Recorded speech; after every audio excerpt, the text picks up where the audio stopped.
that our video there? It's off. No, he's frozen because you can see Lori moving. Yeah, but our video's off. Yeah, but our video's off. Oh, okay. And it was really put off by the USA. They just held them back, and now no holding us back any longer. They're going to tell the truth. At least they're going to. I believe that there's other life out there, other than just human beings. There's plankton on this planet, and maybe an artifact on Mars or something. Not coming out by any official people saying much more than that. Then you're going to have people like us, different groups, putting their 2 cents into what we're dealing with. And the people are going to have to understand. But yet you're going to have professional people on both camps that are telling it. And it's going to come out. They don't want to hit the public too fast for a big announcement, and it causes global catastrophe of currencies and panic, and there's a good possibility that could happen. Because if you know the religious groups like I do, because I was born and raised in the South, they believe in the Bible word for word, and believe me, you see it. The Muslims, they don't take religion lightly. They kill you over it, and we kill them back. Too much of that's happened. But when you start messing with people's faith, you're messing with a big cannon, basically. So they got to do it with kid gloves. And that's what Grant's book is about. That's what he's saying, is that there's a plan. Government has a plan to do this in a gradual way. So sounds like that's what you're talking about as well. That they're all going to be in this together, doing that. Yeah, absolutely. All of us, me, you, Grant, whoever. Yeah, to support one another. There's not a lot of people in your camp. I promise you. There's more people in the crazy camp that's saying. We live in a bubble. We're definitely in a bubble here. All right. So, that's basically the truth to it. But if you go to the academics and you go to people that I know that are really into this and working this stuff, they believe like we do. Like John Alexander. He's a tough old guy. I mean, he's scary to look at, but when he comes here, I just run up and meet him, right? Just glad to see you. My kids love all over him. He's a big teddy bear. He's just tough. That's the old military. Hard to imagine. Yeah. But he'll tell you straight up, it's very complicated. It's all connected somehow. The spirit world, ghosts, angels, demonic beings, monsters. There are real monsters there. These things appear, dragons and horrible stuff that can hurt and have and do. So what are we playing with? I don't know. And the different camps are going to come out with their some pretty wild stuff. I mean, it's coming. And I've been telling Grant for a long time, it's coming. We're going to tell some crazy stuff to the world. And Lord, Yay! Let me tell you another thing, Chris. Chris. I was just talking to George Knapp day before yesterday, and I mentioned to him some of the stuff that I had been seeing happening in the last couple of days. And he said, yes. He said, I never thought I would live to see this day. He said, there's very high-level people talking, and I don't know how they're going to put this back in the toothpaste into the tube. And so, again, it's backing up what George Knapp didn't tell me what he heard, but he's basically confirming that he, too, is hearing all this kind of stuff, that something is about to break, and it's very encouraging. Could you tell the story, because there's a consciousness audience here that knows a lot about consciousness. Can you describe how to fly a flying saucer for us? Yeah. Listen, this is crazy, but very, very real. This is how I was able to, John Alexander, they're above us right now, John. I know it. And 15 seconds later, the craft appeared. And he's like, how did you do that? Did you do that? I said, no, I didn't do that. Did you make that? I said, no, I didn't make that. I said, you heard the crickets stop. You heard the dogs start. And you heard me tell you they're here right now. Not only did I feel them, but the animals and the crickets and the birds knew they were there before I did. This thing's tied to nature. It's tied to every living thing. Nature hears it, and it's like this song. Listen to the Jim Wilson's God's Chorus, where the crickets, when they slow their their chirping down, it sounds like a chorus of angels. Oh yeah, I've got it on CD. So their nature is praising creation. Yes, Yes. yes, Not. yes. They live higher vibration than we do. Very fast lives, and they don't judge one another. So they're Yeah, everything. Yes.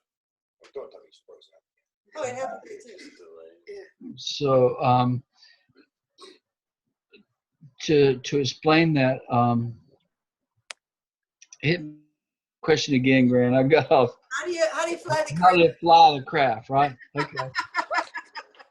So I'm going to tell you exactly what I wrote. At that time, I was working with very high-powered people on technology, stem cell research, approach to put my bit in there, and I did. I worked on it for a while. I was having these drawings. I was making drawings of different cells and they multiply and how they just a bunch of crazy stuff.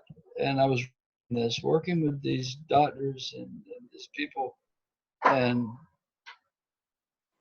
I walk out back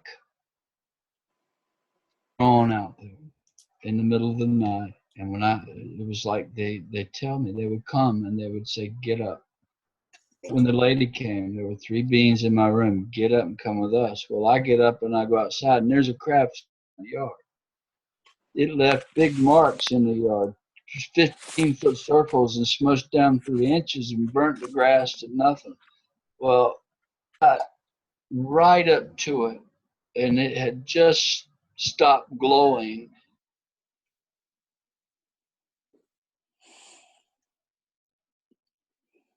Don't touch it. It can harm you. It's still activated. I heard that. Well, believe it or not, within 2-3 weeks, I was at the hospital. Radiation burn? Arthritis. Wow. And I didn't even know what that was. I never heard of it. I just thought it might have been arthritis. And I went home, and now I'm on chemotherapy and all kinds of stuff, trying to get it under control. And we know for sure it was because I got too close to the craft. Oh, yeah.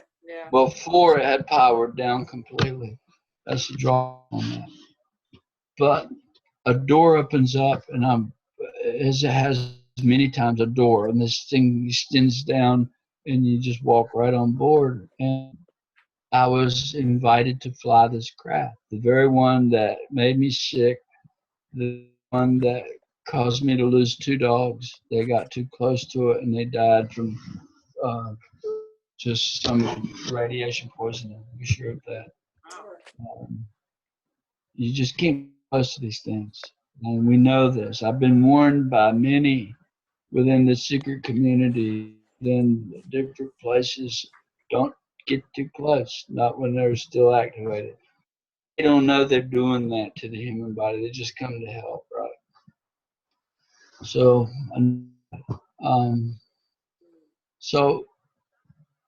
on board this thing is shaped. This craft is egg shaped, football shaped, more like a football or an egg.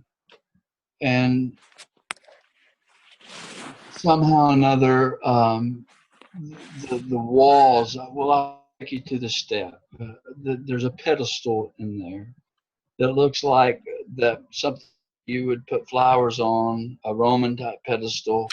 It's not that decorative, but there's a pedestal that has a half of a basketball or beehive. It looks more like a beehive, carbon fiber, black beehive texture to it, and it's black. And they told me to put my hand on it, and where I laid my handprint appeared as purple. It went from black to purple. My handprint was there. And somehow I got this connection through placing my hand there that like electricity shot through my body, this adrenaline feeling of God, I become connected to this machine, this craft. This is a living, it's metal that's alive. It's alive. It actually is alive. It has an intelligence. Whoever builds these things programs intelligence into the machine. The Bible even says they're angels. They call the Ophion, Ophanim? Yeah. yeah, the will within the will, or the seraphim, the burning ones. They're talking about the craft, these fiery craft. We got this in the Vatican, people. So immediately, the connection happens to where I now in this youthful youth feeling to where I can conquer the world. That's what it feels like. Wherever you look, you just think. You don't have to drive. You just see a cloud out there, and it's not like you fly to the cloud. It's almost like the whole world, you never move. You feel no movement in thing, and all of a sudden you're there. It comes to you is the way I describe it to a friend, a scientist, and it got him so that he pulled the car over on a 4-lane highway and he stopped. Explain that to me again. Grant knows who I'm talking about.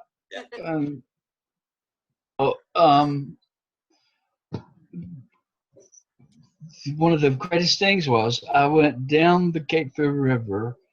I'm sitting cross-legged like Indians would sit on the floor of this thing, and I'm 2 foot off the water, falling down the river, and it's like yee-haw. I mean, just the greatest sport I'm feeling.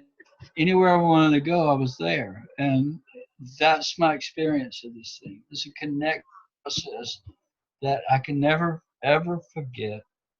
That is a combination of this excitement, this euphoria, this adrenaline feeling that makes you shiver, tremble, almost like this shaking feeling that is just a good thing. And that night when John was with me, that's what I felt, and that's why I knew the thing had returned, and it was right over top. They're always there. They're always around us, all of you, me. They hear everything we say and do. They care about you as much as the next person. But if you don't ever see them and you don't ever acknowledge them, they're just there. They're guides, you might say. Some are, and some aren't. Some might guide you down the wrong path, the dark side. So I'm learning like everyone else. But I know too. I know for sure.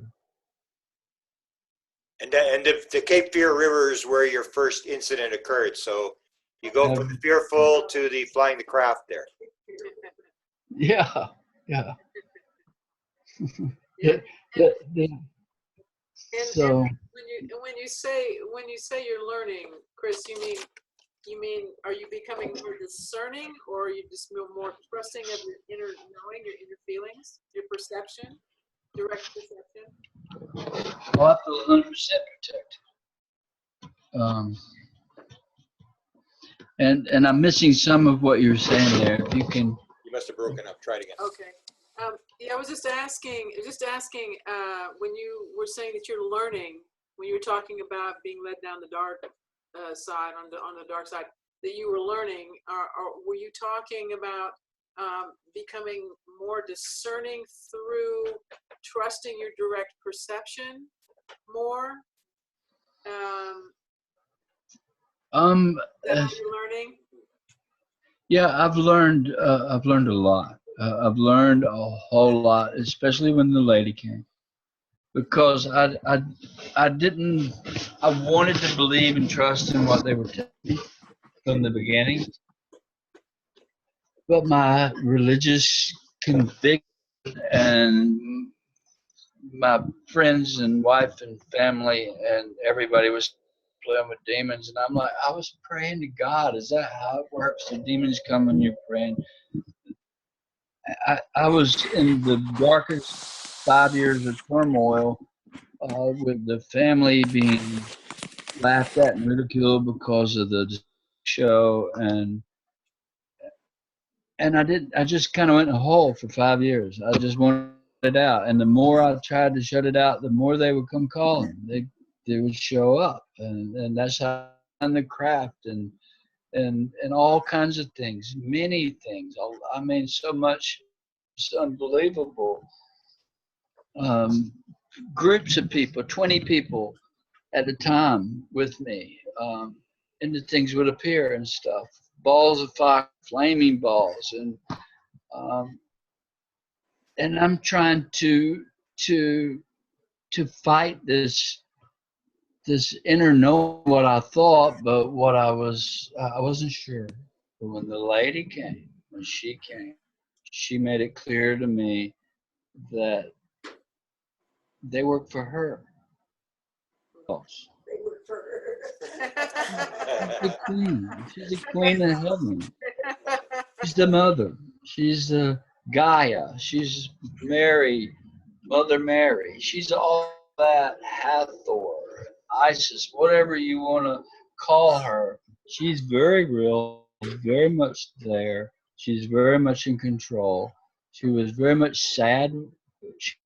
She was beautiful. She came at me like a bull, ran me over, knocked me down, a hole, and I'm getting up to run. I'm scared of this thing, and now this raging, powerful creature that just knocked me down is now a beautiful, loving, that's got blonde hair and blue eyes and is floating 3 feet off the ground and is glowing and lighting the whole forest floor. I'm on my knees looking up at her. She's 6 foot away. She looks at me and she's almost in tears. And I felt this love for humanity, for Earth, and sadness from her. Like, we need help. This is your burden. I knew what the burden was. These beings have been telling me the whole time, you got to tell your story. You know what they are. Don't change. Don't, whatever pressure comes along, you have to tell what you know. And I couldn't be sure, but she made it sure. And I did. I'm not held back. If the president wants to hear on national TV, I'll sit here and I won't blink. I might cry. I might get sad and because of the emotion, but I'll still tell what I know inside. And that kind of answers what you were asking there. But I've learned from 5 years of darkness, uncertainty, until all of a sudden it appears, and it's like everything I ever wondered about in those 5 years have been answered by. I know the truth, and I'm going to move forward. And when she came and she said, "This is your burden. I will help you." Well, it's not turned back. She's been there for everything, and the most amazing people have come to hear about the lady. They want to know, what would the lady say in space? What would the lady say about this? Or and believe me, they know she's real. They know it without a doubt. The people at NASA, the people in the Vatican, the people in the CIA, all of them know she's real. She's been here many times, not just once. For all of eternity, the older known depiction of create God was the Aleutian figure. I have a copy of one that was given to me by Dr. George Zervos from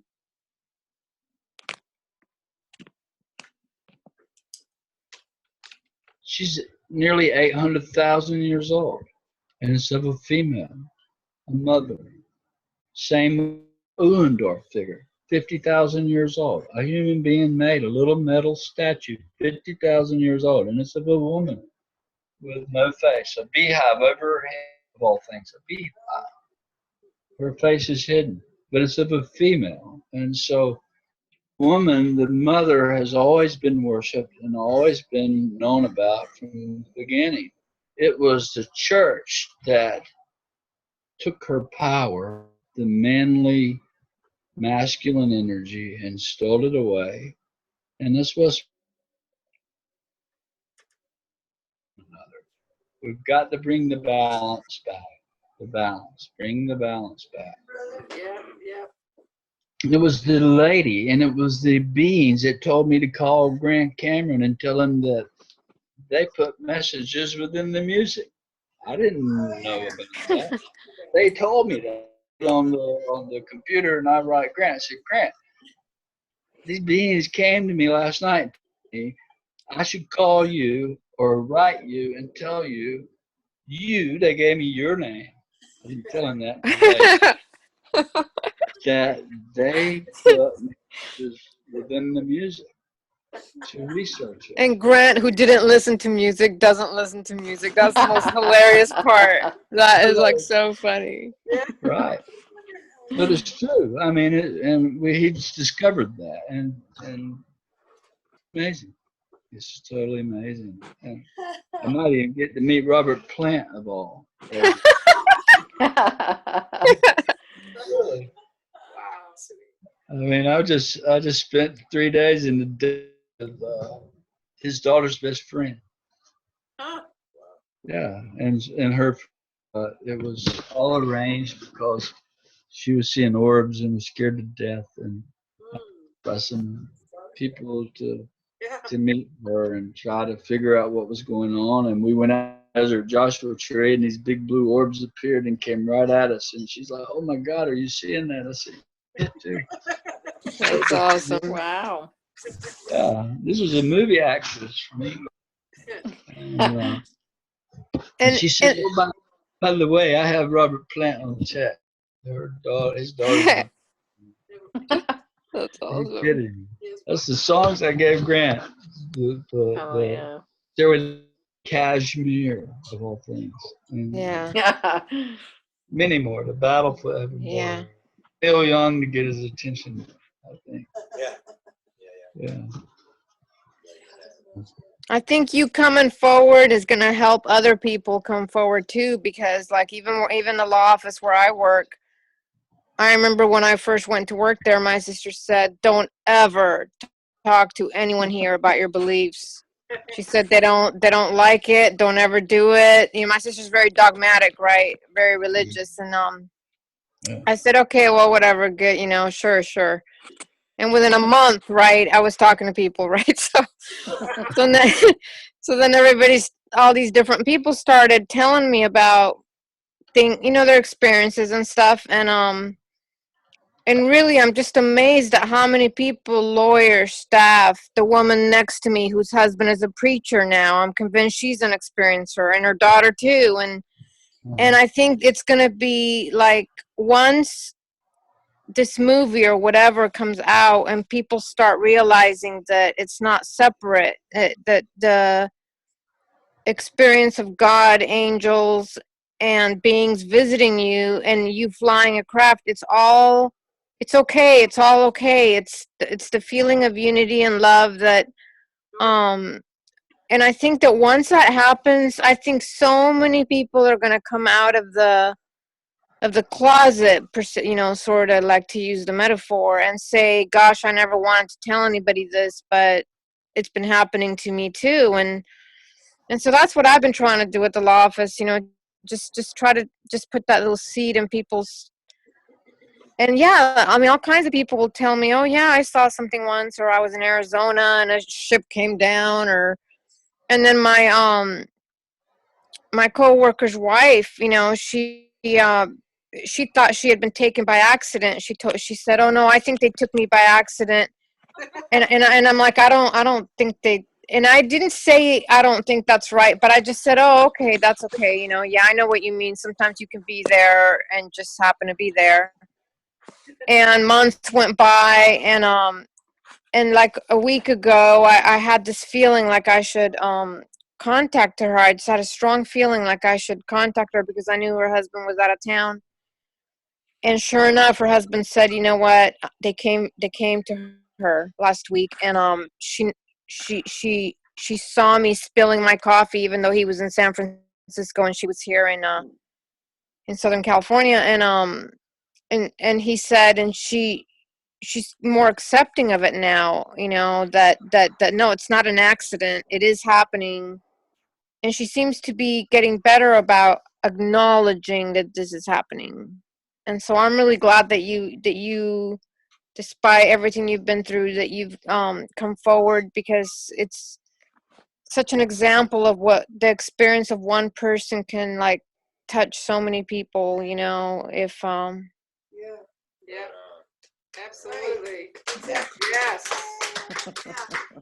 Yeah, it's you're a a good old boy, and that's normal. You are a normal person having an unusual experience, and what you're talking about will normalize the experience you're having, because it's normal for a lot of people to be having it, and it's coming for you. You're not some Boulder hippie. You're like salt of the earth, so that counts. And that's really helpful. It's what makes it real for people. It's like, okay, we could dismiss some airhead from Boulder, but we can't dismiss you, because you're real. You really represent a lot of people. So thank you. Yeah, Thank you. That's answer. Normalization is Normalization. Yeah. Well, thank you for that. I appreciate it. Yep. We appreciate you. Yes.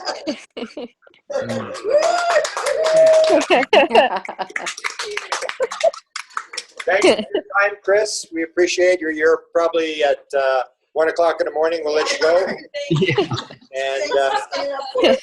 the Boulder people are 100% behind you, and they're going to do whatever they can to support you. So, Yep, I absolutely. appreciate that. I appreciate it. And Namaste. It's a real honor.